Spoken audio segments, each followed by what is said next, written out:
Jadi kayaknya kita mau belajar spray gun dari nol. Ini beberapa bulan ini saya lagi pelajarin tentang spray gun. Nah, di sini saya pakai spray gun F75. Ini dari NRT Pro.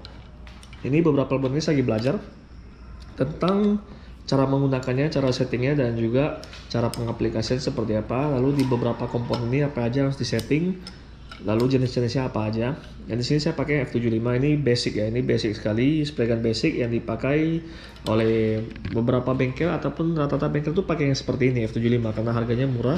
Kurang lebih hanya di 90.000 sampai 100.000, mungkin ada yang di bawahnya. Dan di sini saya pakai untuk kompresor, saya masih pakai kompresor kecil ya. Ini kompresor 0,75 HP dengan tabung 10 liter. Nah, untuk tabungnya bisa dilihat di sini. Tabungnya 10 liter. Ini yang saya pakai merek Laconi. Lalu apakah efektif menggunakan kompresor yang kecil seperti ini dengan F75? Sebenarnya kurang rekomen karena pemakaian angin ini lumayan besar. Untuk spray gun seperti ini kurang lebih harus dipakai di 3 bar sampai 3,5 ya, sampai 5 bar, kurang lebih seperti itu untuk pemakaian yang seperti ini. Ini karena ini kompresornya untuk daya hisap anginnya lumayan besar. Nah, tapi kalau misalnya mau pakai untuk yang lebih proper itu harusnya pakai yang HVLP. HVLP itu mungkin lebih kecil mengembangkan anginnya, jadi lebih stabil. Kalau ini sih sebenarnya bisa-bisa aja, karena saya udah cat mobil, cat motor menggunakan ini, sebenarnya sih masih bisa dipakai, tapi kurang efektif karena untuk tekanan anginnya gampang drop, jadi harus ditunggu pengisian lagi dari kompresor yang seperti ini.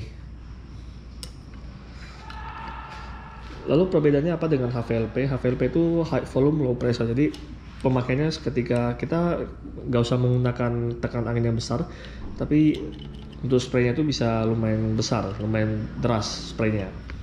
Jadi itu perbedaannya dengan HVLP dengan F75. Lalu ada satu lagi LVLP, low volume low pressure.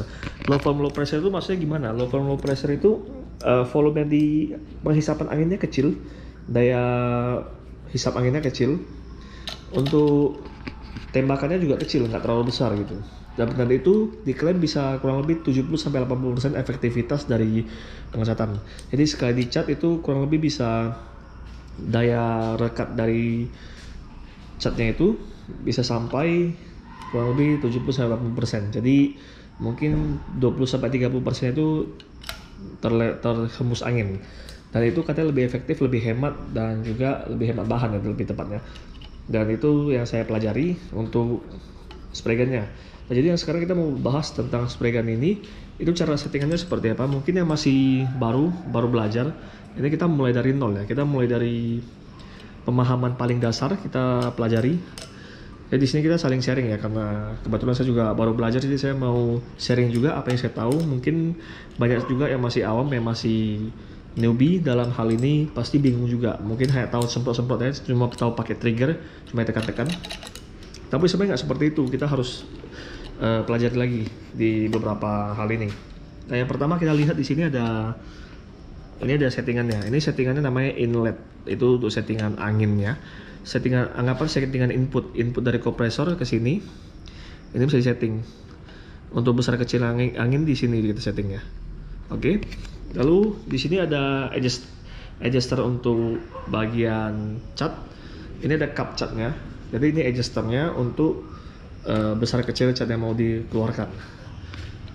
Yang di sini settingan ini berhubungan dengan ini.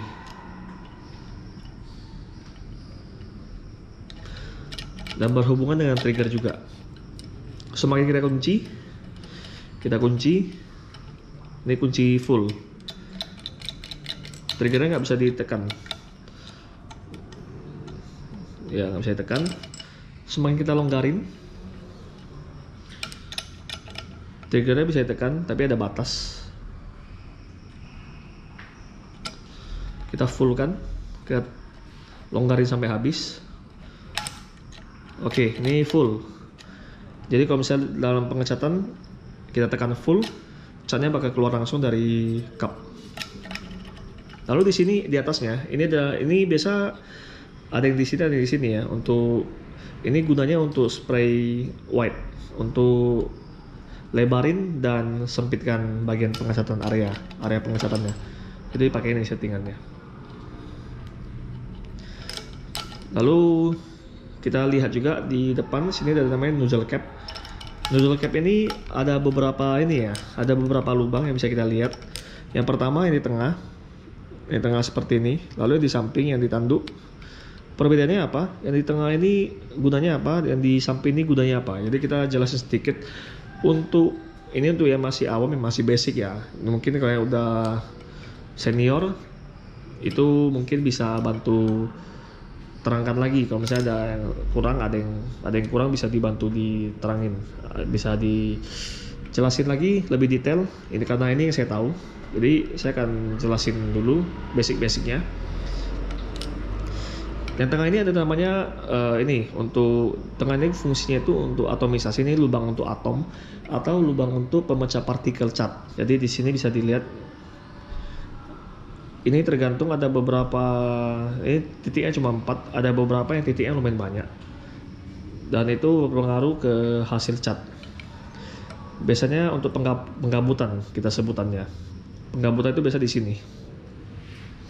Lalu ini sampingnya itu ada di tanduknya ini ada titik seperti ini, ada lubang. Ini fungsinya itu untuk memperlebar dan mempersempit cat. Jadi biasanya bisa dilihat nozzle cap yang udah dimodif itu biasanya ada ini ya. Biasa ada lubang tambahan 2 lubang atau 3 lubang, itu biasanya gunanya untuk memperlebar. Jadi walaupun pakai spray gun kecil, tetapi ketika nozzle cap sudah dimodif, ketika disemprot lebarnya akan mungkin dari 15 cm mungkin bisa ke 20 cm, 25 cm. Dan itu efektivitasnya sangat terasa.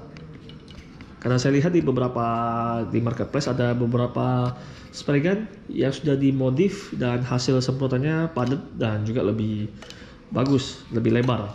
Jadi bisa dipakai untuk, walaupun spray gunnya kecil tapi bisa dipakai untuk bidang yang lebar. Itu menurut aku bagus sih. Menurut aku sangat kreatif, sangat mengerti sekali tentang airflow pada spray gun ini. Jadi bisa dimodif seperti ini. Dan di sini sebenarnya ada penyesuaian juga. Saya melakukan sedikit penyesuaian di spray gun ini supaya konsumsi anginnya itu bisa lebih kecil. Ini bekas-bekas catnya. Jadi untuk cara settingnya itu seperti itu. Lalu untuk kalau saya mau belajar apa aja sih tentang pengecatan itu, kita belajar apa aja. Yang pertama, kita pelajari tentang cat dan kode-kode cat kita pelajari juga. Lalu untuk cara oplos, lalu untuk cara untuk memperhalus bidang kita harus belajar juga. Jadi untuk pengecatan sebenarnya banyak harus dipelajari, gak cuma cat aja. Kalau cuma cat aja semua orang bisa gitu.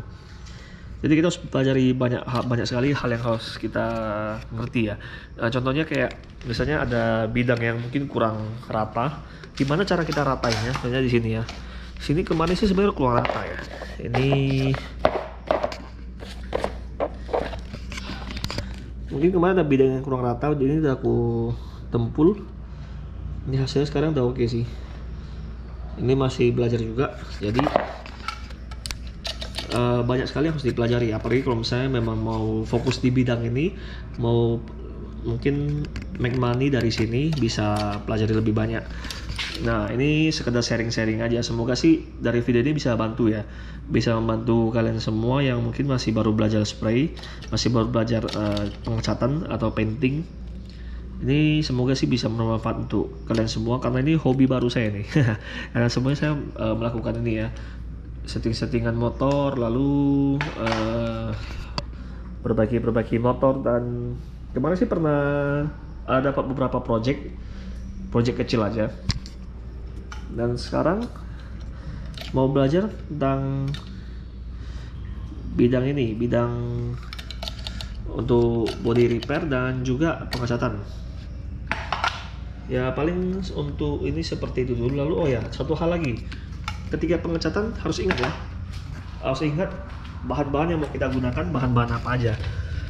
Contohnya thinner kan ada beberapa macam. Kita harus pelajari beberapa macam thinner. Mungkin di video selanjutnya akan saya pelajari ya. Akan saya sharing. Jadi di video kali ini mungkin hanya seperti itu untuk kita bahas tentang cara setting cat, cara setting spray gun, cara adjust, dan juga jenis-jenisnya. Jadi video selanjutnya coba kita bahas yang lain. tentang pengecatan dan juga hasil cat. Mungkin ini topik yang menarik buat aku di beberapa bulan ini karena memang lagi fokus ke sini. Jadi paling seperti itu dulu, nanti saya akan memperlihatkan settingan bukaannya seperti apa. Jadi cara settingnya seperti ini. Untuk trigger ini kita tekan sampai full. Untuk settingan ini adalah untuk bagian lebar dan sempitnya tembakan.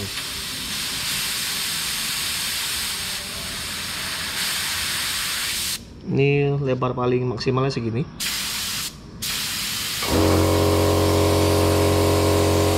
Kurang lebih 1 jengkal.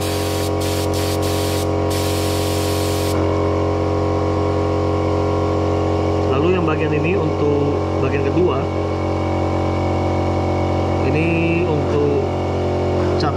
Kalau misalnya kita tutup rapat, catnya nggak akan keluar. Jadi kita harus longgarkan. Biasanya untuk bagian ini saya longgarkan sampai habis supaya catnya itu bisa keluar dengan maksimal.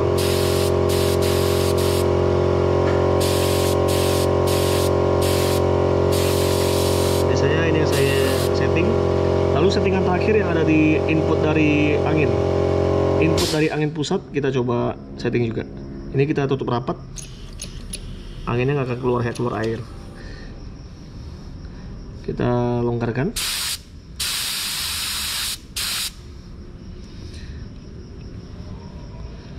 Kita kunci lagi, nggak akan keluar anginnya. Kita longgarkan lagi.